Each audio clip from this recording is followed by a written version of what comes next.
আসসালামু আলাইকুম দর্শক বন্ধুরা, আজকে একটা অদ্ভুত বিষয় দেখলাম। সেটা হলো বড়দারগা বাজার প্রাথমিক বিদ্যালয়ে মাঠে বাচ্চাদের খেলার জন্য একটা কি কয় এটা ঢুলানি আর কি, আমরা গ্রাম্য ভাষায় যেটা বলি, এখানে ঢুলানি টাঙা। একটা বিষয় খেয়াল করলাম যে কোনো বাতাস নেই, কিছু নাই, কিন্তু এই যে ঢুলানি দুইটা আংটা যে আছে, এই দুইটা একটা একটার সঙ্গে বাড়ি খাচ্ছে। আপনারা একটু খেয়াল করলেই বুঝতে পারবেন। এই যে এখন দেখা যাচ্ছে যে এইদিকে একটু বাতাস হালকা পাতলা উঠছে, কিন্তু যখন বাতাস থাকে না তারপরও একদম নীরব নিস্তব্ধ অবস্থাতেও এই দুইটা একটা একটার সঙ্গে বাড়ি খায়।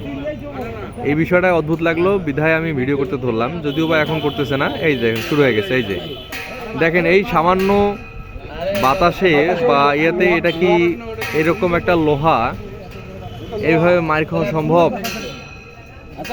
এই দেখেন, এই দেখেন পাশে আরো দুইটা আছে, ওই দুইটা কিন্তু নড়তেছে না।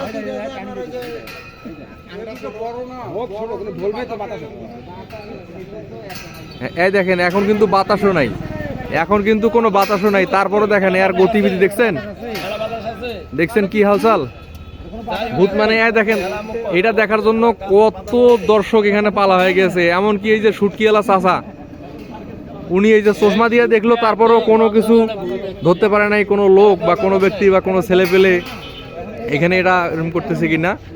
উনিও জাস্টিফাই করে দেখলো যে না, এটা একা একা এরকম করতেছে। এই যে চাচা এই যে ওনার চশমা দিয়ে দেখছে, বুঝছেন। এখানে আরো লোক আছে, এই যে বটিওয়ালা ভাই আছে, আরো মাথা মুরব্বী অনেকেই আছে, সবাই লোক পালা হয়ে গেছে। দেখেন, এটা একটা বিশাল রহস্য। এই দেখেন, এই দেখেন, এই দেখেন, এটা উড়ে উড়ে যাইতে চাইতেছে, মনে হয় এদিকে ধরে কেউ টানতেছে। এটা একটা মানে আকর্ষণীয় বিষয়। আচ্ছা, আপনারা একটা বিষয় খেয়াল করছেন যে ওইটা মনে হয় ওই দিক দিয়ে কেউ টানতেছে, তাই না? মনে এইটা এতদিন ম্যাগনেট ছিল না, একেই ছিল, ওইটা ওই অবস্থাতেই ছিল। একটা আকস্মিক বিষয়, আকর্ষণীয় রহস্যময় বিষয়। আমরা জানি না এই রহস্য কখনো উদ্ঘাটন কেউ করবে কিনা। যাই হোক, আজকে এ পর্যন্তই। আপনাদের যদি কোনো মতামত থাকে, এই ব্যাপারে কিছু জানা থাকে, আপনারা কমেন্টে জানাতে পারেন। ধন্যবাদ। আসসালামু আলাইকুম রহমতুল্লাহ।